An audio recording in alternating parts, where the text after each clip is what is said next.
Hi, it's Steve here. Um, Today I want to talk to you about what I call think. So, how many people actually really think? Um, Everybody says, well, I think all day long, I have thoughts all day long, but do you really think? So, I'm going to read a quote out of Think and Grow Rich. Uh, he was talking about sex transmutation, but we're this concept of thinking and hunches and stuff like that. So, it says the great artists, writers, musicians, and poets became great because they acquire the habit of relying upon the still small voice which speaks from within through the facility of creative imagination. It is a fact well known to people who have keen imaginations that their best ideas come through so called hunches. So the thing is, the still small voice is comes from actually thinking and really thinking. I mean, people say they think, but I want to argue that the problem with people today is that they just don't think. They go through their lives in a habit, and they let the media, they let the internet, their telephones do their thinking for them, and they don't actually ever think. And so anything great that's achieved is done so by actual thinking, in terms of, you know, applying our great mind that allows us to put thoughts together.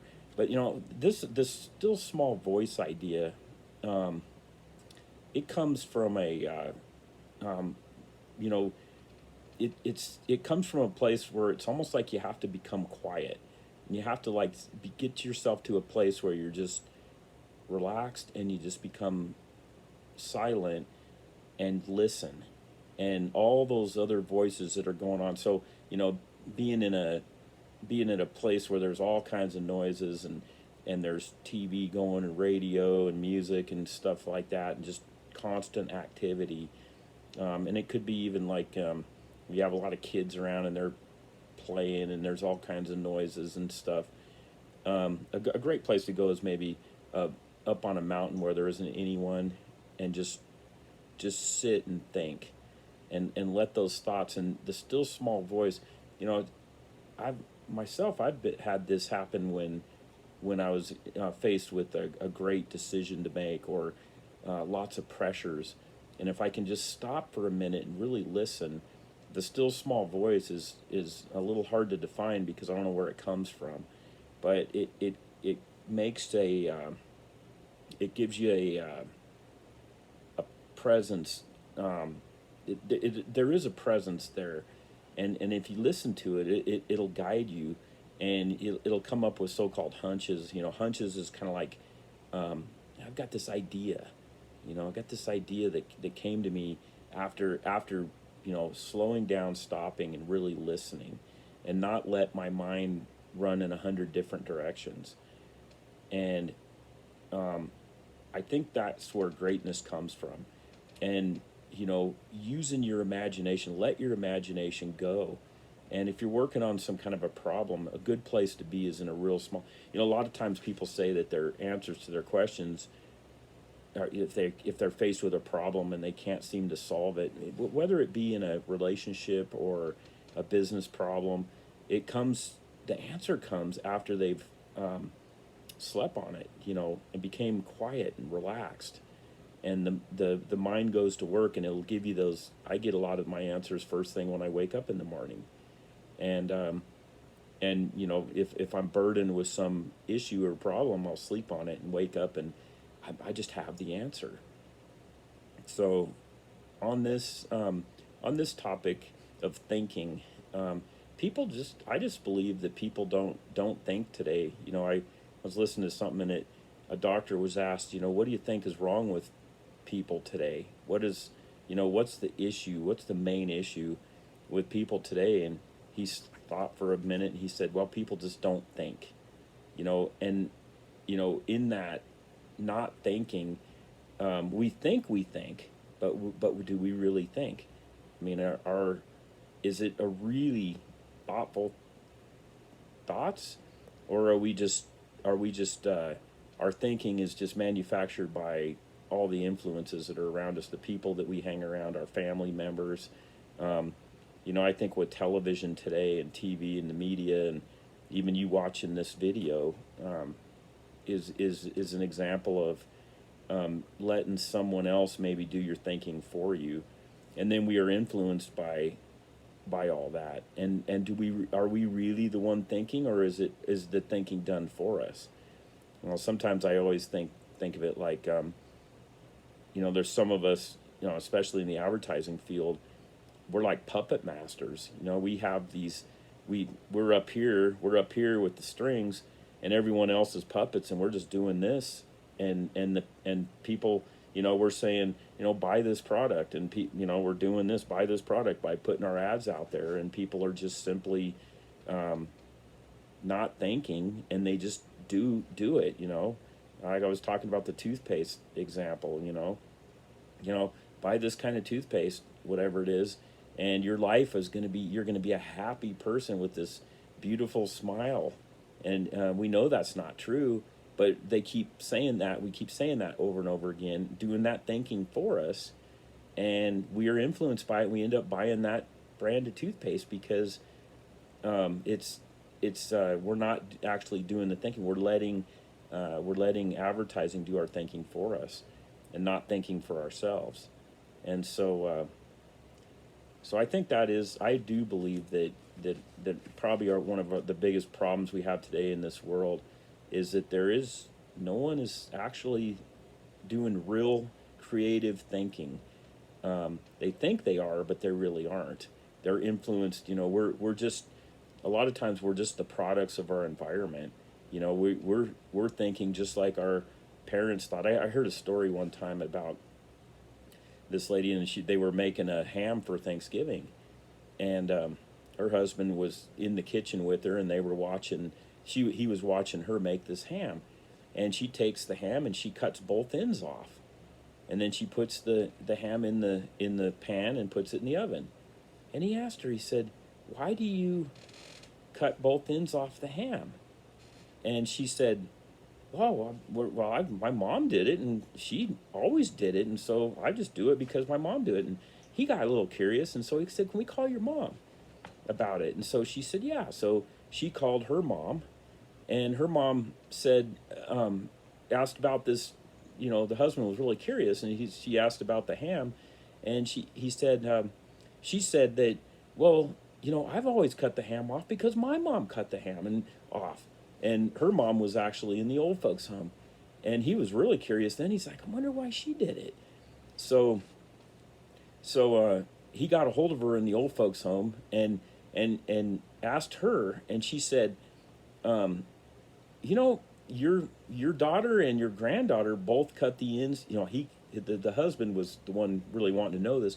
Cut the ends off the ham, and I just want to know why you do it, because they said they learned it from each other, and your daughter said she learned it from you. And the lady stopped for a second. She said, "Well, I don't know why my daughter and granddaughter cut the ends off their hams, but I did because my pan was too small."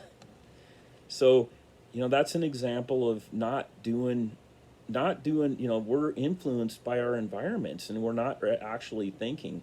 And, we are given this gift of complete control over our own thoughts.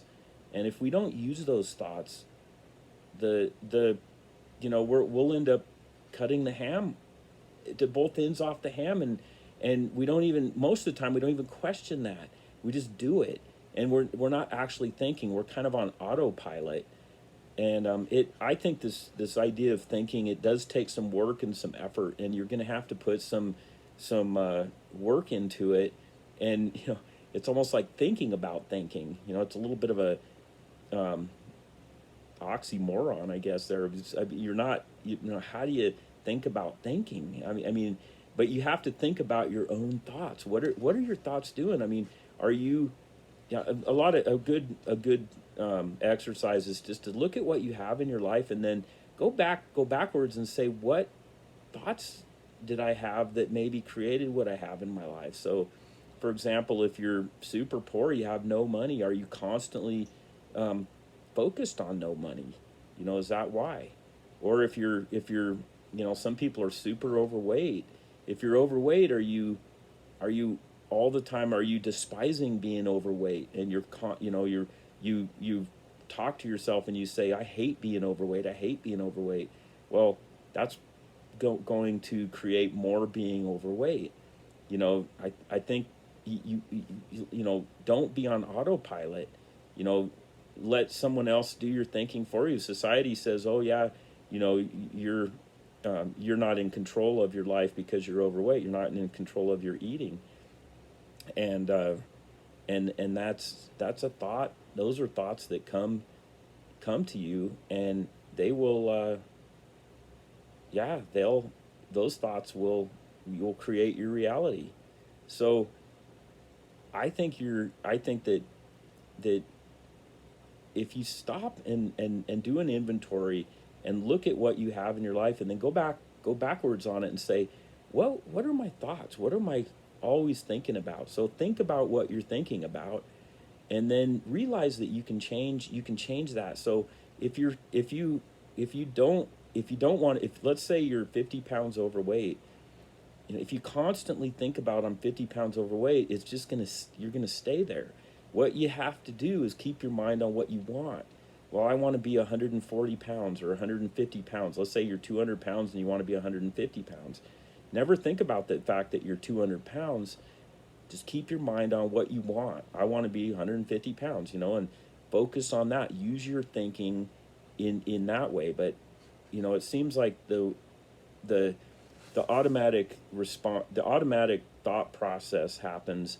It always seems to go to the negative, and I've had people even say, well, I didn't want that car wreck, but you probably had that in your mind at some point.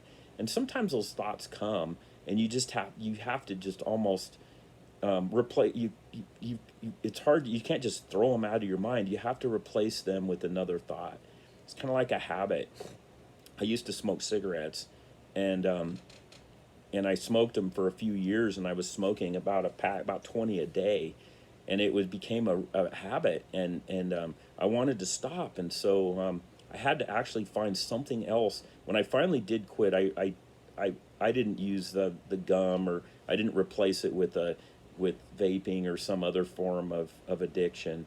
I ended up just cutting down, and then and then when I felt like a cigarette, I would do something else. I'd start replacing. For me at that time, I was in my early 30s, and I just did push-ups.